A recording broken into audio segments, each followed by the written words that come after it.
Danai at the Hellenic Centre for Marine Research. So lots of work around assessing the environmental impacts of microplastics on the marine environment and toxicology in aquatic species. Very, very interested in this science, in this outreach to citizens. So you want to talk about this latest project, Schools Against Plastic, citizen science projects funded by BMed and HCMR. So this is primary school oriented, is that right? Yes, it's primary schools. So let's hear more, thank you. Thank you for including me in this panel. So in this project, the Schools Against Plastics, so the HCMR scientists collaborate with with two primary schools in Greece from two distinctively different areas, representative of light and heavy anthropogenic activity.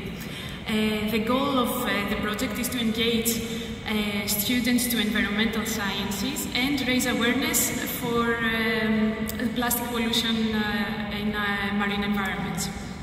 So through this project, actually, the students have the opportunity to become scientists for a day and do the job that we do when we go to the beach and monitor for plastic litter and microplastics. In this project, we created a toolkit. If you can move to the next slide, please. So you can see the toolkit. It's a box, and it has inside like a portable, easy using equipment. For example, it has a stereoscope, a portable stereoscope, some sieves, some scale, reusable bags and petri dishes and things like that. So the students can actually take to the beach and collect plastic litter and search for microplastics in the sand and collect some marine organisms to investigate ingested microplastics. So through when the students actually collect the plastic litter, they see the products from which the litter comes from, and actually they recognize the product, they can see the plastic footprint, and they can see how the plastic ends up in the oceans.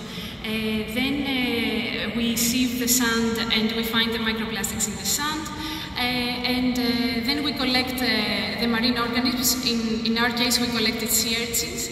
And so the students, well, the laboratory work has been done in our laboratories in HCMR, but the students had the opportunity to take a measurement of the size, and actually in one case we saw sea urchins that were covered by plastic litter, so the students had the opportunity actually to see by their own eyes how animals can be exposed to plastic.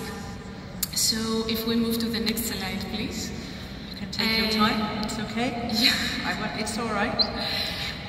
So the second part of the activity is to go back to the classroom, that it's actually transformed in a laboratory, and then we see the students see the microplastics that they have collected under the stereoscope. They take notes of the color, the size, and the shape of the microplastics. I think actually that's all.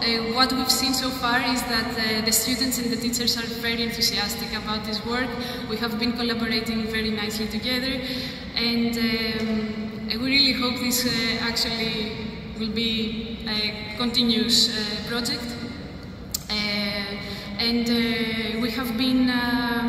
We believe that through this project, and actually other projects like this that are presented in this panel, that we can help shape environmental values in the young people, and for the older ones maybe to help them reconsider a bit some harmful lifestyles and prioritize the environmental protection. Thank you. That's a very nice way, I mean, very articulate, help shape environmental values. And I suppose before I move to you, Rebecca, the question remains the same. I mean, what sort of reactions, you said, or comment you have?